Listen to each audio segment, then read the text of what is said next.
Okay, good morning, everyone. I want to welcome everyone to today's version of See Here, Iola. Let's go ahead and stand and say the Pledge of Allegiance. I pledge allegiance to the flag of the United States of America.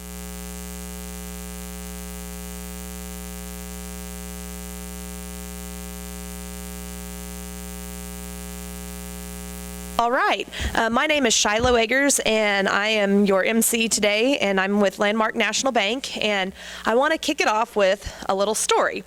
And this is about the dean. One night, 4 college kids stayed out late, partying and having a good time, and I never did that, just so you know. They paid no mind to the test they had scheduled for the next day and didn't study. In the morning, they hatched a plan to get out of taking their test. They covered themselves with grease and dirt and went to the dean's office. Once there, they said they had been to a wedding the previous night, and on the way back, they got a flat tire and had to push the car back to campus. The dean listened to their tale of woe and thought. He offered them a retest 3 days later. They thanked him and accepted his offer. When the test day arrived, they went to the dean. The dean put them all in separate rooms for the test. They were fine with that since they had studied hard. Then they saw the test. It had 2 questions. Question 1 for 1 point was your name. Question 2 for 99 points was which tire burst? A, front left, front right, back left, or back right? The lesson, always be responsible and make wise decisions. Okay, we're going to go ahead and turn it over to John Brocker, and he's going to give us a real estate update.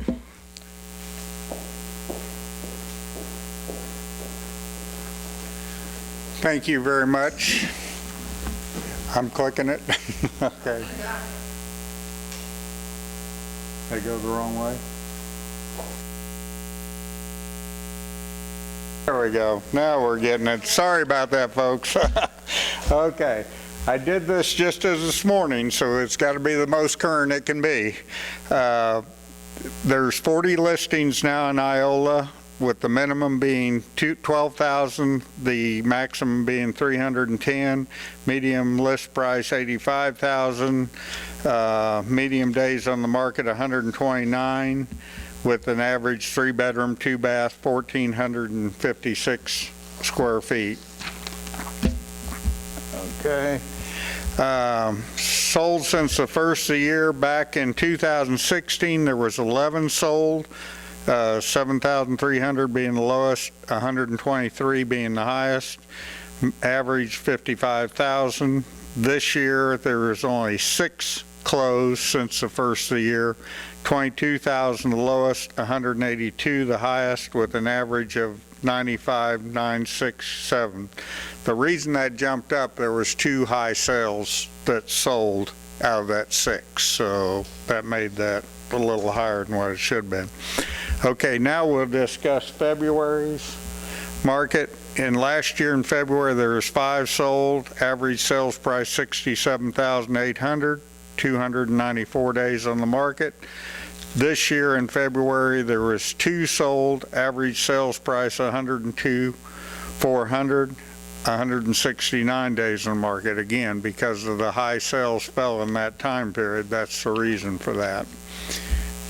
Now we'll talk about the county as whole, which I tell every time that includes Iola also, so this picks up the rest of Allen County. There is 59 listings out there, minimum 12,000, high 310, average list price 87.9, 151 days on the market, average listing around 3 bedrooms, 2 baths, 1,684 or 82 square feet.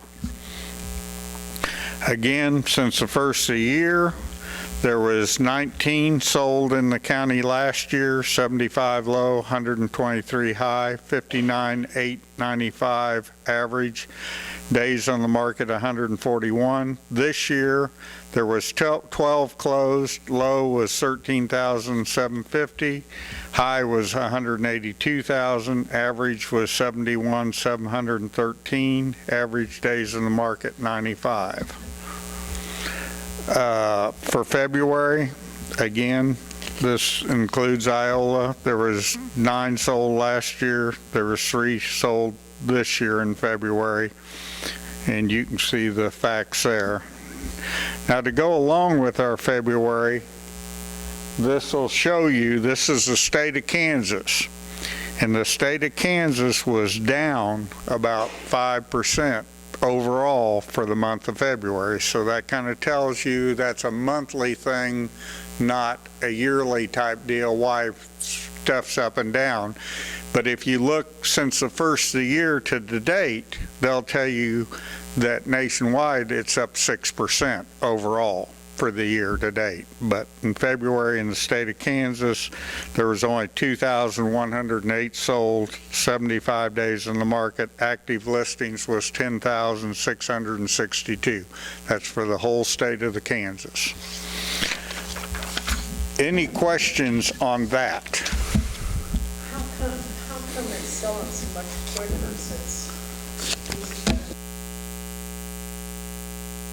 Well, I think what you're seeing is in the big cities like Wichita, Kansas City, Lawrence, a lot of the larger towns in the state of Kansas, their inventory is so low right now that when somebody puts their place on the market, if it's anywhere reasonably priced, it has multiple offers before the second or third day it hits the market because their inventory is just drastically low.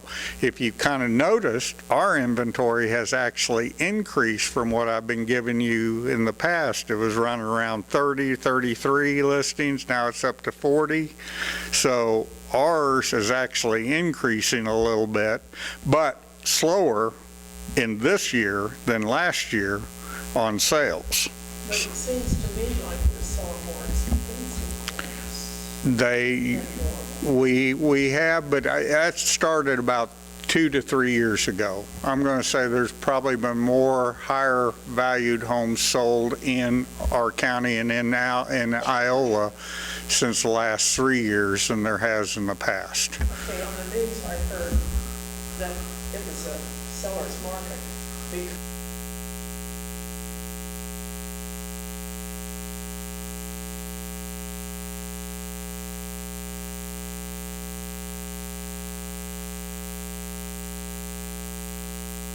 that is still somewhat correct. I'm not going to say, I think what's really happened is everybody is really watching these interest rates. And if you notice, Janet Yellen raised another, 0.25%, wasn't it, this last time again?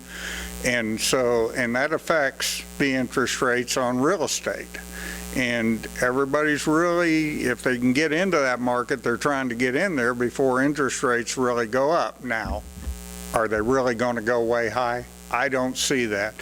I see if it hits 5% by the end of the year, that's probably going to be max if it hits that. It may hit it. It may hit just a shade over, but it's not. Next couple of years, I see around 6 is going to be where it's kind of going to level out. I think housing is going to be a lot like oil. I mean, as the market floods, it's going to even itself out from what I'm seeing of the market, and I get to see a lot of the market because I travel so much with National Association of Realtors. But the one thing that is happening that is not being discussed out there is on the coast, it's got outrageous again. There is another bubble going to hit on the coast like it's hit before because it just went out. You are seeing a lot of the foreign people starting to back off a little bit where a lot of foreign money was coming in on the coastlines in, say, Florida, California, Oregon, Washington, anywhere on the coast. There was a lot of foreign money being floated in. That's kind of slowed up a little bit now, and it's inflated the market in those big areas again, and they're really getting cautious about what's going to happen. Now, next thing I'd really like to talk about real quick here, I'm going to discuss a little bit of what's going on in the Kansas State Legislature, just briefly, because nothing's happened. I think today is their first day actually going to the floor with different stuff, and that'll go on through April, I think, 7th, and then they'll take a 3-week recess, and then they'll come back and finish up their deal. So the next time I meet with you, I'll have more valid information on what actually did happen in the state legislature. This is what's going on in the state legislature, and I'm going to just talk about brief things. One of the big topics that came out in the state legislature was a flat tax. That's pretty much died. I don't think there's any movement for a flat tax to be done. So that's pretty well out of the picture. Another thing that's being talked about is school funding, which is a very interesting deal. And they're talking about reformulating how they formulate school funding. Well, the talk back there that I'm getting, and it's coming from our lobbyist, which is pretty accurate, is they're probably going back to the old funding formula, that it's not going to get redone like they thought it would, and they're just going to go back to the old formula. Now, that isn't cut in stone. None of this I'm talking about is cut in stone until after it goes to the floor. Okay, another thing that the realtors pushed last year or year before was that when counties wanted to raise tax on their stuff, if it got over a certain limit with school funding and stuff, it had to go to the public to be voted on. Now the state legislature wants to wipe that out. And there is a big push to wipe out public having to vote on any increases.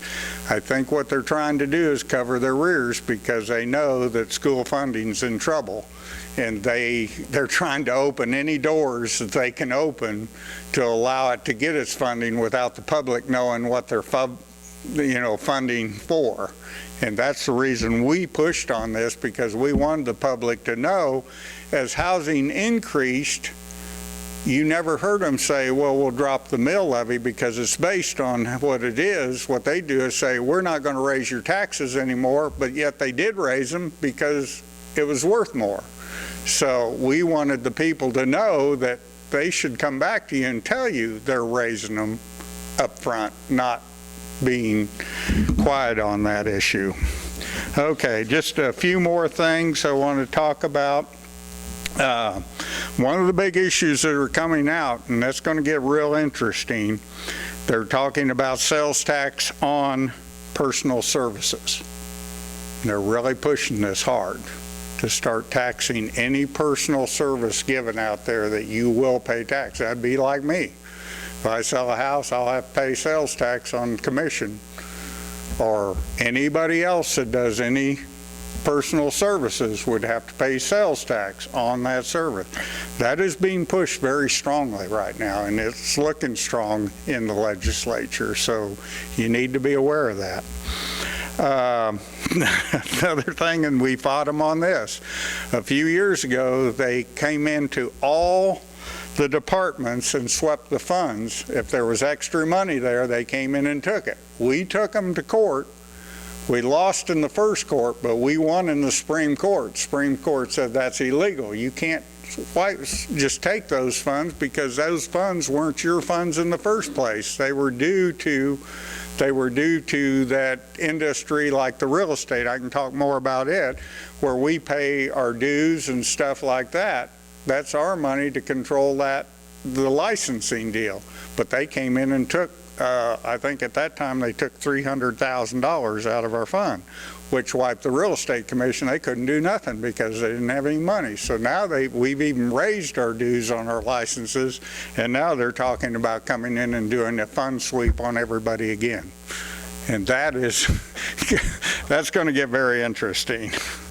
Okay, another thing that was kind of interesting, and maybe some of the attorneys in town will be interested in this one, they brought forth, the Bankers Association has brought this forth, is aiming on curtailing the unlawful, unethical practice of law in the state of Kansas by an attorney that is not licensed to practice in the state of Kansas.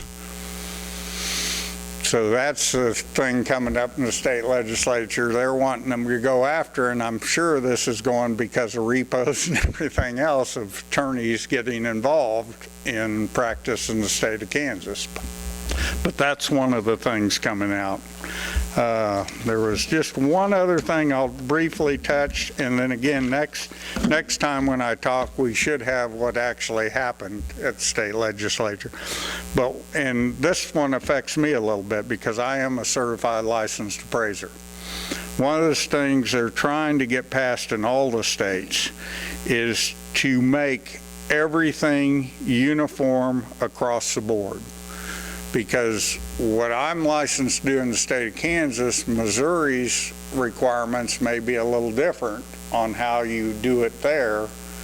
And so what they're trying to do is make it uniform whether I walk over into the state of Missouri or I walk into Oklahoma or I walk into Colorado, that everything is uniform for the way that we do business in our licensing.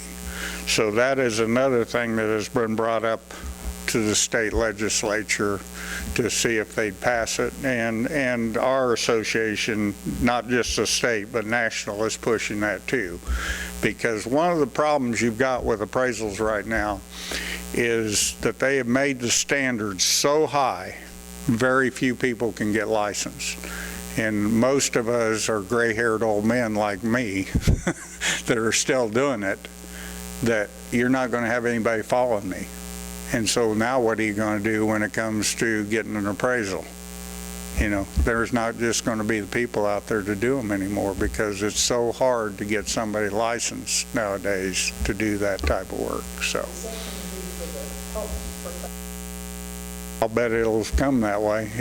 They keep making, one of the things when the economy fell, they wanted to blame the appraiser for banks taking back property. No, it wasn't the appraisers that did. Now, I'm not going to tell you right now, and I'll be upfront with you, there is some bad appraisers in our business. I'll be the first to admit to that.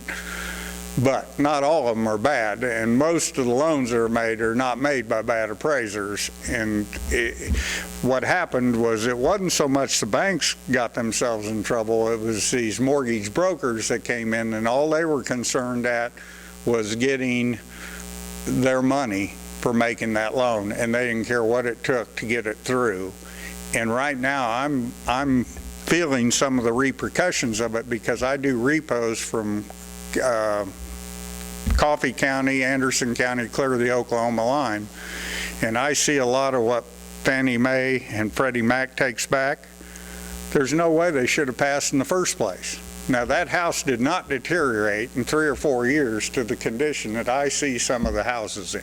There's just no friggin' way that they could have gotten that bad a condition or that bad a shape.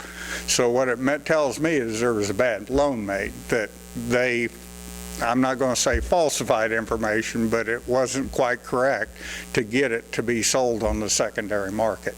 And that's part of the problems that is going on right now. And there is a push out there. Now, one last quick thing, and I'll be out of here.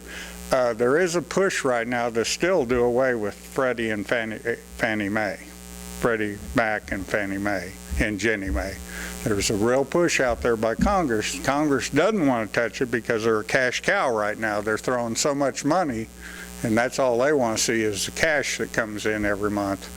But there is a push. Now, if they can prove to us there's an alternate source that will still provide 20 and 30-year loans, I don't think the National Association of Realtors are opposed to that. But if you do away with them and no longer can you get a 20 or 30-year loan, you've got to get a 10 or a 15-year loan, there's going to be more and more people that cannot qualify for loans. And it has been a shown fact that millennials taking a lot longer to be able to buy their first house than anybody else, and there's more people out there today renting than there is in home ownership. And that's sad because our United States was based on the deal of home ownership, and I'd like to see it remain, not so much for me, but for the people themselves. So, any other things? I'm out of here. Thank you very much.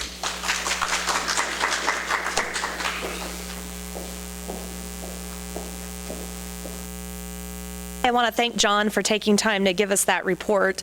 I think that was very enlightening, and I'm really interested to see what he has to say next month when he gives us the update on what happened at the legislature.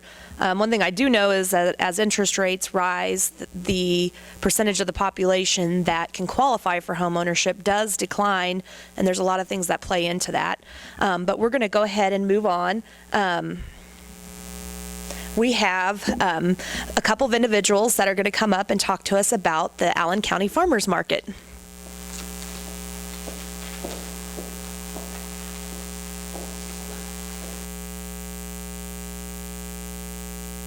Good morning.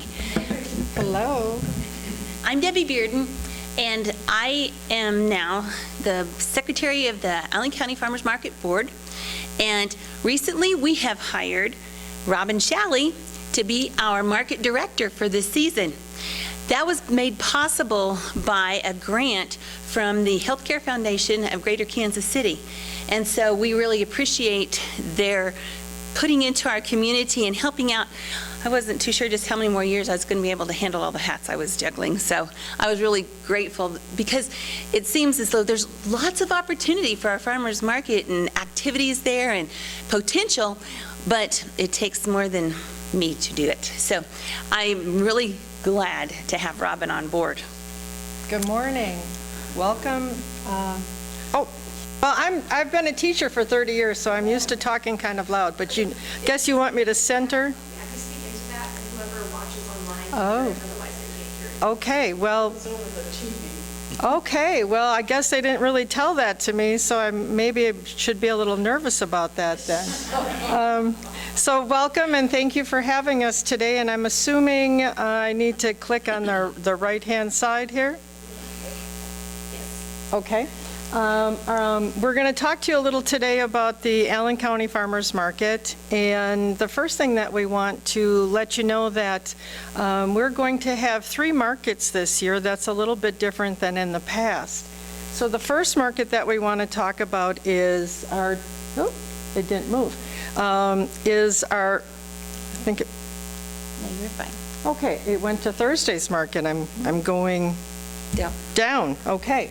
Our traditional Thursday market, which is on the square in Iola, which most of you are probably familiar with, on Thursdays from 5:30 until 7:30. Traditionally, that market has been held there on Thursdays, and most of you have probably come to that market and seen our vendors that have produce, baked goods, the elk meat that's there, musicians, and oftentimes we have the cooking demonstrations there. That market is going to start on Thursday, April 13th, and we are going to have that's going to happen. If you looked at our Facebook page that was posted last night, that for the first 20 people that come to our information tent and mention that they saw it on Facebook, we are going to have a giveaway of our tote bags. So hopefully people will look at our Facebook page and come to our information tent, mention that, and get a free tote bag that they can use every time they come to the farmer's market and carry their produce or baked goods with them. Our next market that we want to, I just want to make note of the fact that the Thursday night market has been on the southeast corner of the square and on Jefferson Street between Madison and East Street, and Allen County went to bat for some more benches to put in that area so that when you shop down there, when you come to hang out at the farmers market on Thursday evenings, that you'll have a place to sit if you want to visit with folks. So those particular benches that have been put in there are as a result of the grant that was given by the KDHE for waste tire program. And so we're grateful for that addition to our courthouse square also. The next market, or did I go too fast? Tuesday's market, I did. Tuesday's market is one of the new markets that we're going to have, and some of you may be familiar with the old Country Mark parking lot that is on North State Street. And that market is going to start on May 2nd, on Tuesday afternoons from 1:30 until 5:30. And a lot of customers that have been going to the traditional Thursday evening market have had some concerns that they can't always get to Thursday evening's market, whether it be to work commitments, whether it be to commitments with their children, whatever those commitments may be, that the Thursday market was not always convenient for them. So we've added this afternoon market that many of our customers have been asking for. So this market will start on Tuesdays, May 2nd, and will be available from 1:30 until 5:30 in the afternoon. We've selected North State Street as a location because of its accessibility and visibility. Many of you know that the State Street location is easily accessible for many of our customers to get to from any of location. So we're hoping that many of you will visit the North State Street location. The next location that we want to talk to you about today is our partnership with Moon's Grocery Store in Humboldt. And we're very excited about this Saturday market. Again, another opportunity for our customers to shop at an alternative time other than Thursday evenings, Tuesday afternoons, a Saturday market in partnership, as I said, with Moon's Grocery Store on a Saturday morning. The tentative start time on this is going to be mid-May. A lot of that has to do with how much produce will be available. As you've noticed, March has been quite chilly this spring, and we're hoping that we will have enough produce with our vendors to start mid-May. So we hope that you will watch our Facebook page and just watch and listen to our advertisements on the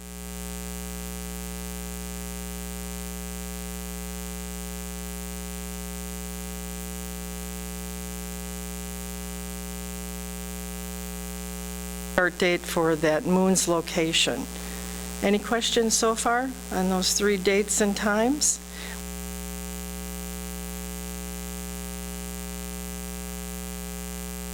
Debbie's going to take just a few minutes to talk about the Double Up Food Bucks promotion that has been going on with our market. Very fortunate to have been one of those outreach markets that Douglas County has pulled under their wing to give us an allotment of money that can be used for Double Up Food Bucks. This will be our second season of doing Double Up Food Bucks. So what it entails is that folks who get the Kansas benefit cards are encouraged to bring those to the farmers market, to the information tent, and swipe the card. They will be given their however many dollars that they take off of their benefits card, let's say 20. And in addition to the $20 in tokens they get from that, they will be given $20 in matching funds for just fruits and vegetables. So they actually will take away from the tent $40 worth of tokens to shop with the vendors. We encourage them to use those fruit and vegetable tokens and for their fruit and vegetables, and then use their SNAP tokens for things like bread and meat and eggs and the other kinds of things they can buy with those cards, so that they can increase the nutrition that they're taking home to provide for their families. The other thing is that there's a Kansas Senior Farmers Market. I'm going on. Nope, we're going to move forward. Sorry, I'm not watching the slides. The other thing that's being made available are the Kansas Farmers Market Nutrition Program vouchers. Those will come out, they're usually at the end of May, and there's $30 worth of vouchers in there for the seniors to use to shop at the farmers market also. Those are particularly designated for fruit, vegetables, herbs, and honey. And so for our seniors who also have a benefit card, Kansas benefit card, we encourage them to shop for the things that those vouchers can give them, and then use their other tokens for a variety of other produce or food that's available. But you don't have to bring cash to the market. Vendors love cash, don't get me wrong. But if you are one who's used to using your debit card, then we can also swipe your debit card on the machine and give you tokens to shop with. Our vendors do not have access individually to be able to swipe your cards, but at the information tent, that can be done on our EBT machine. Oh, right, pass it. I'm sorry. Whoops. We haven't practiced. So, go ahead. Okay, the next thing I'd like to talk to you about is, I have to get used to this, I apologize. This is my first time. Next thing I'd like to talk to you about is something that we really want to promote this year is our gift certificates. And especially with the Mother's Day, Father's Day coming up, I know this is something that my in-laws will be really excited about. What do you get somebody that has everything? The gift certificates are going to be available at the Chamber office and also at our local Farm Bureau office on North State Street. They're going to be available in denominations of $25 and $5.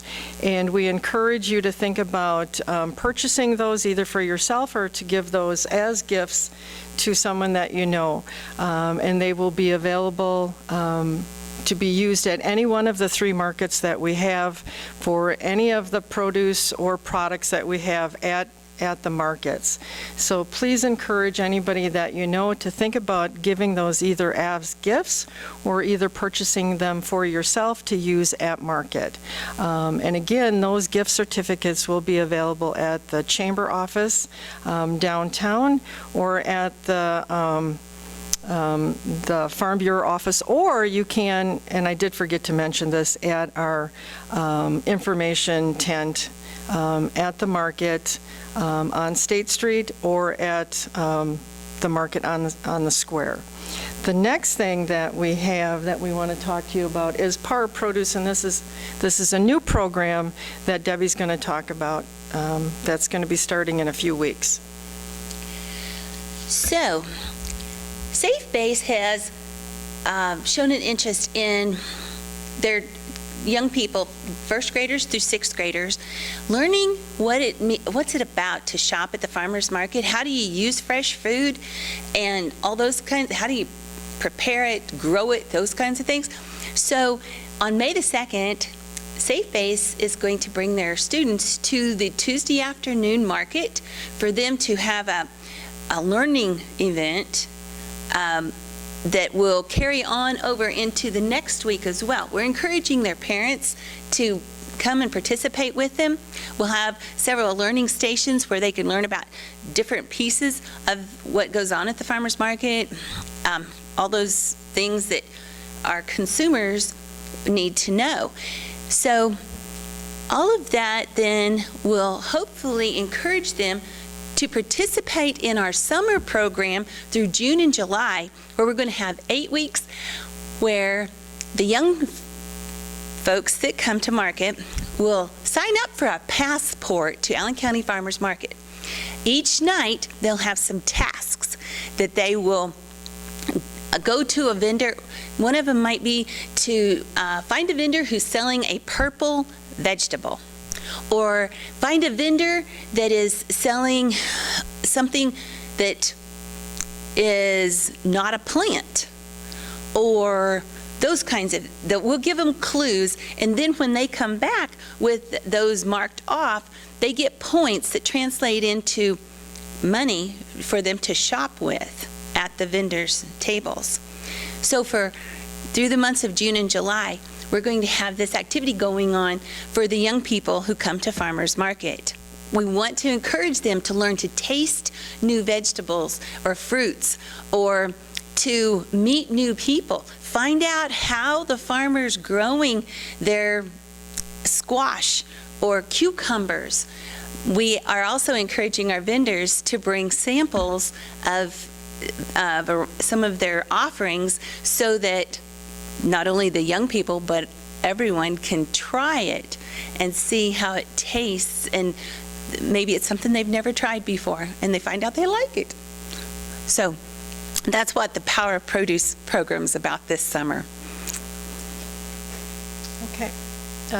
Just to remind everybody that when you come down to Farmers Market, it's just not about produce. We have a variety of products available, from baked goods to homemade products such as craft products, to homemade vinegars, to the elk meat that's down there, to baked pies, which are delicious, by the way. So we encourage you to come down and to see the variety of products that are available.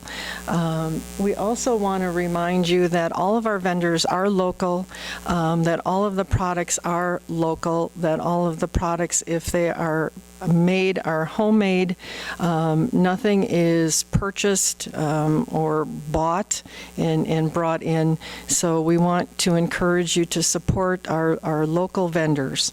And then the last thing that we want to, or second to last thing that we want to encourage everyone is we're always looking for volunteers. If you have a few minutes to spend with our reading program, to read to the youngsters that come on down, if you have a few minutes and you want to put on a cooking demonstration, if that is your forte, if you if you belong into a community organization, if you want to use that as for one of our free spaces to raise funds for your organization, just give us a call and we can support you in that way. Excuse me. And then the last thing is we want to encourage our viewers today that if anyone wants to come down on May 14th to our first market on Thursday and say that you saw this wonderful presentation that, or excuse me, April 13th. I don't know where my brain is today. And I was thinking of May for some reason, on April 13th, and say that you saw Debbie and I on this cold, chilly morning. Mention that you saw this presentation. We have a free blue bag for you. And for our viewers here today, we also have a wonderful blue bag. So thank you for giving us these few minutes this morning.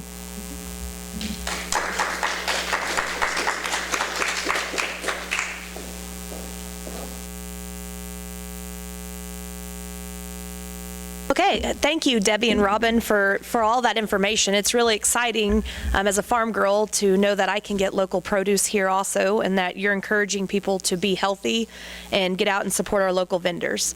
It looks like our next update is going to be from the Register. So does the Register have an update for us today? Okay, all right, I'll turn it over to you.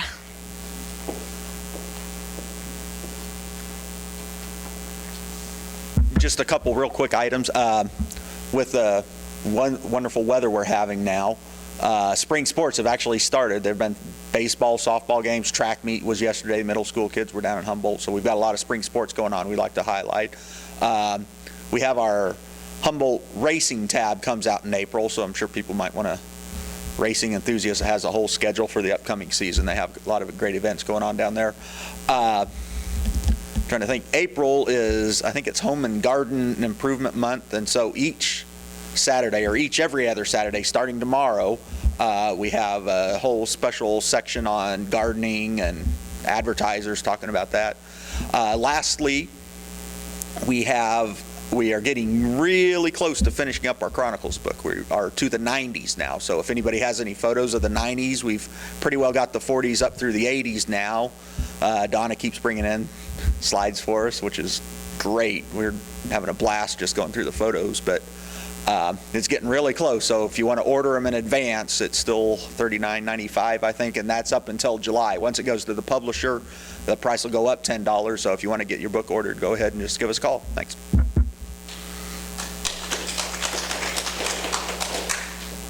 All right, thank you for that update, and thank you for keeping our community informed and being involved. We appreciate you. Okay, we're going to go ahead, and I believe, yep, we have the college update with Nancy. Well, good morning, everyone. As hard as it is to believe, we're heading into April, which is actually our last full month of classes. So to me, this year has just whizzed by. On April 3rd, we actually start registration for summer and fall classes. So if you're wanting to take some classes, you can come in and anytime after April 3rd, and we'll get you in there. Tons of games going on. Like Richard said, those sports are in full swing. There's softball games and baseball games going on. Just watch our website for that. If the weather has rained it out, then it will be rescheduled and you can get those updates on the website. Also on April 6th is our annual Aggie Day. That brings in ag students from all over. It is a huge event. Lots of kids out there doing lots of really neat things, and they're actually even going to have the livestock judging on campus this year. So that will happen right there on campus. Just a reminder on some things that will be coming up, not until May, but it'll be here before we know it. The last theater production for the college will be May 4th through the 6th. It's a comedy called Dearly Beloved. I read a little bit about it. It sounds like a really funny one, so get ready for that. And then also for any of the kids that are interested in the summer theater program that Tony does at the college, auditions for that will be Wednesday and Thursday, May 24th and 25th at the College Theater, 3 to 5. There will be some flyers going out to the students about this, but anybody that's interested, I encourage you to come out and participate. It's a lot of fun. I know my girls did it and had a great time, and they're always really, really neat productions. So other than that, May's going to be here before we know it, and it'll be graduation time, and we get to start it all over again. So everybody have a good month. Thank you. Thanks. And one thing that I just got to do with the college is they had their endowment auction and had the Kansas City Chiefs that sponsored that, and I now have a football signed by the Kansas City Chiefs, so that's pretty cool. Okay, our next update is going to be the Iola Chamber. Carol is unable to be with us today, but a few things that I'll let you know that I'm pretty excited. The Chamber has a few new board members. We've had a couple strategic business planning meetings, and there's some things that the Chamber is planning on doing to support local business this year. Look for something towards the end of April or around the first weekend of May on a Saturday, a spring fling type event on the square. Look for that. We also are going to have the leadership breakfast is going to be sometime around the 27th of April. And then we're going to have the leadership breakfast again in June, which what will be exciting about the one in June is we have a couple speakers, one from Washburn coming to speak at that one. So be looking for some information for that. Otherwise, we're just excited and an energized group right now. So with that, we are going to turn it over to our commercial speaker today. And we have a new bike shop coming in town. I want to turn it over to Velo. Thank you, guys. Good morning. Thank you. My name is Vincent Rodriguez with Velo Plus and Maps Coffee. I own and operate a store in Lenexa, Kansas. We just opened a new location in North Kansas City. About 10 months ago, actually way back about 3 years ago, I had a conversation with Randy Rossa, if you know him. He's a cyclist here in town. We had a conversation about opening a shop here in Iola, and the focus was to bring cycling to this town with the advantage of the Prairie Spirit Trail being here. And so that conversation went away for a little bit, but Ben Alexander, who was with Thrive Allen County, started the conversation again about 10 months ago. So we started talking about what does it look like to open a bike shop here in Iola. And through our research, many conversations and visits, we decided to open a shop, and we should be open in the next couple weeks. My business partner, Marco, and my employee Paul have been working on building out the store. So essentially what you can look forward to is a very simple bike shop with a coffee component. And I'll tell you a little bit about my history and how we came to be with bikes and coffee and now chocolate. I spent 18 years with Starbucks. I was a district manager with Starbucks. I traveled the country, opened 300 locations. So my forte was opening new stores and training people. And so about 5 years ago, I left Starbucks. 4 years ago, I left Starbucks to make handmade bicycles. So if you know anything about me, is I don't do anything easy. I like making stuff. So I make bicycles, we roast coffee, and now chocolate this year. And so we're bringing all those handmade goods, handcrafted goods to Kansas City. To Iola. But not everything is going to be, we obviously have some bicycle vendors that make bikes, but we'll have a few handmade bikes on the floor. So this is a bike that I made a couple years ago, and this is a presentation that I presented at a banquet for cycling a couple years ago. So really the story of Velo Plus is I wanted to challenge and change myself. Create a new experience. I love learning, so I went to 2 schools, a frame building school as well as a coffee roasting school, to learn the science of roasting coffee. Starbucks will not show you how to roast coffee. Their job and their forte obviously is retail, and so I had to learn how to roast coffee. So ride bikes, drink coffee, beer, and be awesome. It's really simple. I think our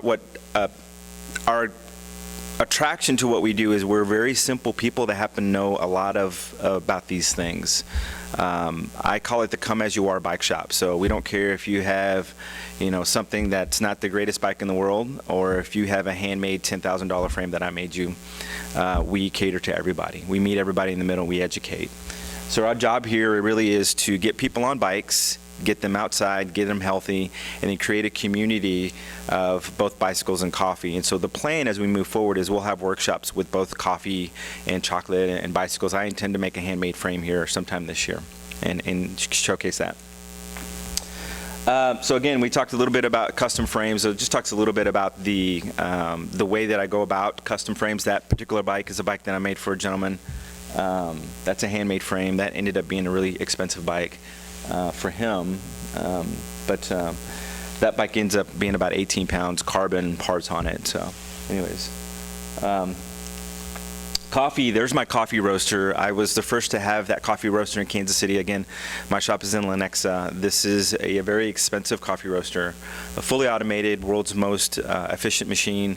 It will roast over 250,000 pounds of coffee in any given year. It's a very small form factor machine. And I chose this machine for what it is and the automation and how great the coffee is.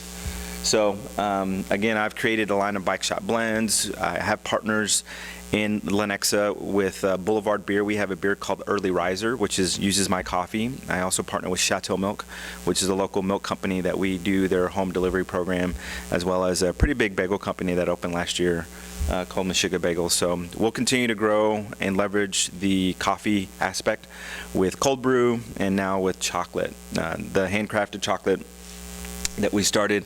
Again, I am a chocolatier and not a confectioner. A chocolatier is one who roasts the cacao, processes, winnows the cacao, and actually makes handmade chocolate. So we're starting from the raw product. It's much in the way that we start from the raw product with tubes, making bikes, and then green coffee with green coffee. So one of the things that we've done is we have a great reach with the community, and Wednesday nights we have a program or night that we call Open Shop Night. Open Shop Night in Lenexa really is, we keep the doors open after we close, and we allow customers to bring in their project bicycles and use our tools. All that we ask is that you bring us some beer, or soda, or whatever it is that you choose to bring, but tell us a little about your story and then how we can help you with your bicycle. What we've discovered is the project bike turns into the next project bike. And so if you're a bicycle owner, you know that you typically don't have just one bike. You have many other bikes for different disciplines of riding. And so it's our way to engage with community, tell our story, teach and coach people, hey, this is how you would do these things. And now we also have very expensive tools that we coach you, and we will actually do some things for you. There's a tool that we have that we probably use twice a year, but we need it, and it costs a lot of money. But anyways, we have it. And then occasionally we have brew nights where we brew home brew, small brew batch beer. So we haven't done that in a while, but we'll need to get back to that. This year, my learning year is beer, so I'm learning how to make beer. And then again, the handmade community, what we talk about is frame building classes, coffee classes. We have over 10 local relationships with specifically handmade stuff in Kansas City related to cycling. We hold events and parties in our shop in Lenexa. And then in 2015, we went out I created a thing called the Kansas City Bicycle Collective. And it was handcrafted folks who were making things that were related to cycling, and we showed at the North American Handmade Bike Show. The young lady that came with us, she's a frame builder. Her name's Julie Pedalino, and I showed her how to make a frame. So she's the only female frame builder in the Midwest, and she spent 2 years with me in my store. So she's really, really great frame builder. And we have a couple other folks, hats and accessories for bikes and whatnot. So again, what we've created is the opportunity for people to create crafts that with the things that they love, and that is bikes and coffee. So again, I'm the owner. Actually, Marco and I are co-owners of the business. He came onto the business this year and allowed us to be able to open these stores here in Iola as well as North Kansas City. His role is the bike shop operations, where my role, I'll be focused on coffee and chocolate, and so it's very much a divide and conquer strategy. But I do intend to be one of the next largest coffee companies in Kansas City. With my experience and knowledge and expertise in retail management and people management, I feel confident that we can do that. And people, they come in and they're treated with respect in our shop. We have a great vibe. We make no assumptions that you know anything, and so we have to answer a lot of questions and then educate, as I mentioned. So we have James and Zeke. These are the shop supervisors. We are on the look for a supervisor here. The last 2 weeks we've been challenged with getting enough applicants into the shop. Again, one of the aha moments that I had is that we're asking for folks to have some bicycle mechanic experience in a place that never has had a bike shop. So there's a bit of a aha moment for me where we have to, again, do our coaching and learning that way. So in the interim, what we're doing is bring in folks from Lenexa and North Kansas City to open the shop, to gain that awareness so that we can find the right person. So if it takes us a little bit longer to find the right person so that we can employ them, put them in position, and then train them, that's what we're going to do. So for right now, what it looks like that we'll have an abbreviated schedule to open the shop. So it might be a Wednesday through Saturday of some sort, but you'll have everything accessible to fixing bikes. And then we are serving coffee there. This is the first time we're serving our coffee. In Lenexa, even though I roast coffee, I am not a cafe. I operate as a coffee roastery, so we sell packaged coffee. And so here in Iola, we'll have two things on the menu. That is hot coffee, brewed coffee, and cold coffee, and that's it. I don't want to compete with the other coffee shop that does the lattes and the mochas. We've done very well with, because I don't want to step on anyone's toes here, so I want to focus on what we do well, and that is just a really simple cup of coffee. So. And then again, we have a collection, actually not 10, but closer to 15 people who help us out in the organization now in these locations to get us what we're looking for. So I think we've done a really fantastic job of celebrating bicycles and coffee and chocolate.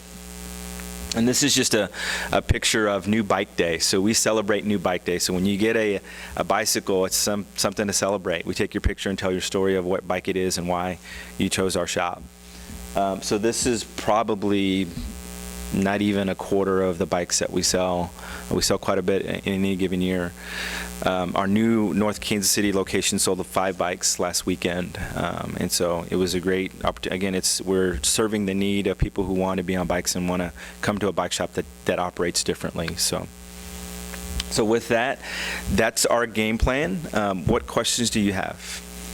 Yes, sir. I was told to ask, do you have jogging strollers? No, that's a good question. One of the things that we looked at is, that's something that we need to look at, but I am looking at a running component.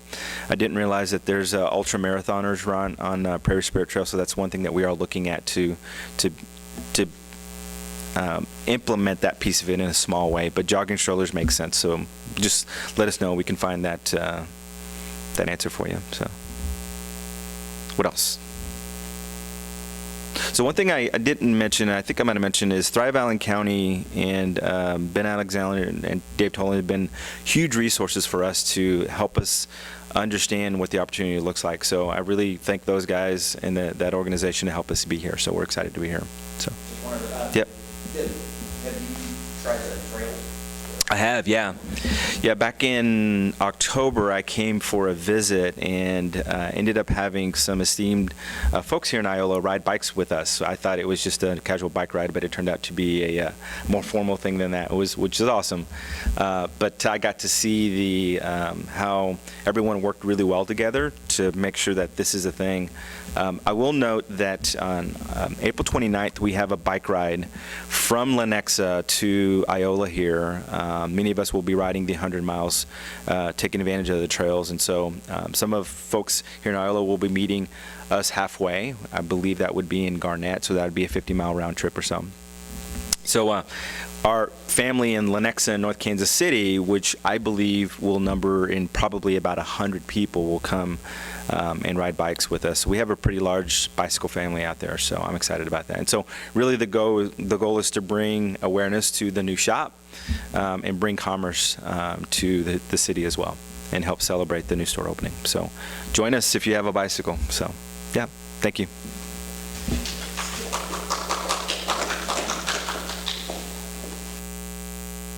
Hey, Vincent, thank you for sharing that. I love your enthusiastic attitude, and I'm really looking forward to learning more about bikes.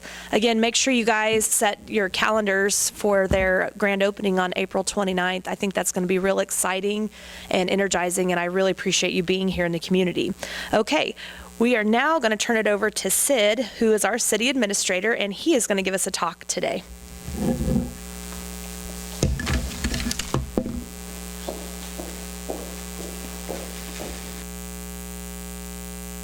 Good morning.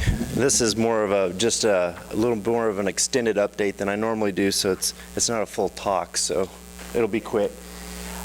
Just one thing that we're doing is what? Yeah. We're, at the city, we're kind of gearing up for some changes too. We've got a new logo that we've developed there that kind of is trying to, as we go into the website redesign phase, we needed to have something a little bit different, and a group of staff met on several different occasions and kind of developed this I logo, kind of trying to make something a distinct I, because often we are called Lola, and we want to make sure people know that we are Iola. And we have the square, which is to represent our large square that we have. So that's one thing we're kind of excited about. The website, it'll probably be late summer, early fall before that's launched. But we, again, we have a group of staff that is working on that and pretty energized about the opportunities and the things that we're going to be able to do with the new website that we haven't been able to do before. And with that, that's kind of what I have Facebook up there for, is as we get that new website going, we'll utilize Facebook more and more and drive Facebook posts to drive you to the website to get more information on matters. And we're also looking at developing a newsletter that would go out to the public on probably a quarterly basis, and trying to get more information about what the city's doing on a regular basis out to the public, rather than, we get a little bit here, but trying to just provide a little more information and interact with the public and engage them a little bit more. Another thing that we are doing that the public side won't see as much, but we're also moving to Google Apps, G Suites, to provide our email and also provide us the opportunity to collaborate a little bit better with some of our documents that we, rather than passing them back and forth in emails, we can just share in the cloud. Gives us, I think it's going to give us a lot of collaboration tools that we haven't had access to, and hopefully will make our work internally a little bit better, which hopefully will be reflected in what we offer to our external customers. I wanted to just touch on the downtown real quick. They had the Downtown Summit, let's see, was that in February? Then we, or maybe it was even late January. There was 3 groups that were formed after that. There was the infrastructure group, events and recreation, and marketing and promotion. And myself and Corey Shinstock, the assistant city administrator, have been working with the infrastructure group with Bill Manis and Tom Nevins from the community to kind of kick around some ideas. Part of those ideas have included, we're going to look at painting the hydrants, the fire hydrants, kind of sprucing those up. I think Thrive has some bike racks, additional bike racks that they're looking to put out so that maybe we can get away from the chaining the bike to the trash can thing. And the other thing that's pretty exciting, this is something that still would have to go to kind of council to get their blessing, but I think it's something that will happen because it's been talked about multiple times. The CITF group has some funds available, and this infrastructure group approached them about putting out flower pots around the square and along Madison. And that has really kind of taken shape. There's kind of a plan to put out, I think we are at 26 large flower pots that are basically 3 foot tall, 3 foot in diameter, that would go along Madison and up around the square. And then there's some things called flower towers that are, I'm not sure how tall they are, but they hold like 70 plants. And they will be, we're hoping that that will give us a big splash of color in the downtown area. The nice thing about it from the city's standpoint is when we were kind of talking about this originally, my concern was I didn't know that we had the staff time and availability to water plants 2 to 3 times a day in the middle of summer. These pots that we're looking at are actually supposed to be self-watering and can go as long as 3 weeks is what they proclaim. I'm thinking if we can just get to the end of the week and we can top them off and they stay alive, that's something we can manage as a city. So that's something that will probably be brought up to council in the next meeting and hopefully get a formal blessing from them, and we'll get those ordered and get going on that project. And then just other upcoming events, spring cleanup starts next week. You have 1 hour to call in. So those of you here know that. Everybody else, it's going to be too late. Sorry. That was last month's city update. But that'll be next week. We have an Easter egg hunt coming up on April 15th at 9 a.m. Pool season's going to be starting soon.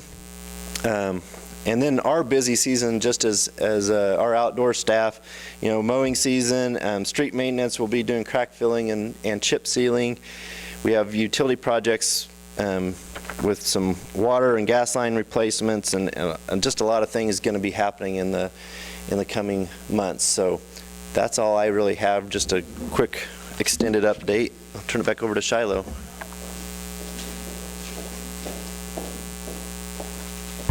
Okay, thank you, Sid. One thing that I'm kind of going to brag on Sid a little bit is he is really active in our community, and I really appreciate that, not only from being involved with CITF, but I also have the privilege of serving on the chamber board with him, and he's bringing a lot of ideas and things that I think are really going to enhance our community, so I really appreciate that. One thing I want to remind you guys that our next See Here Iola is Friday, April the 28th. Please be sure to tell your friends, like the City of Iola page on Facebook, and you can check us out on the YouTube channel to view any of our past meetings, and please be sure to share this with your friends, and I look forward to seeing you guys all on April 28th.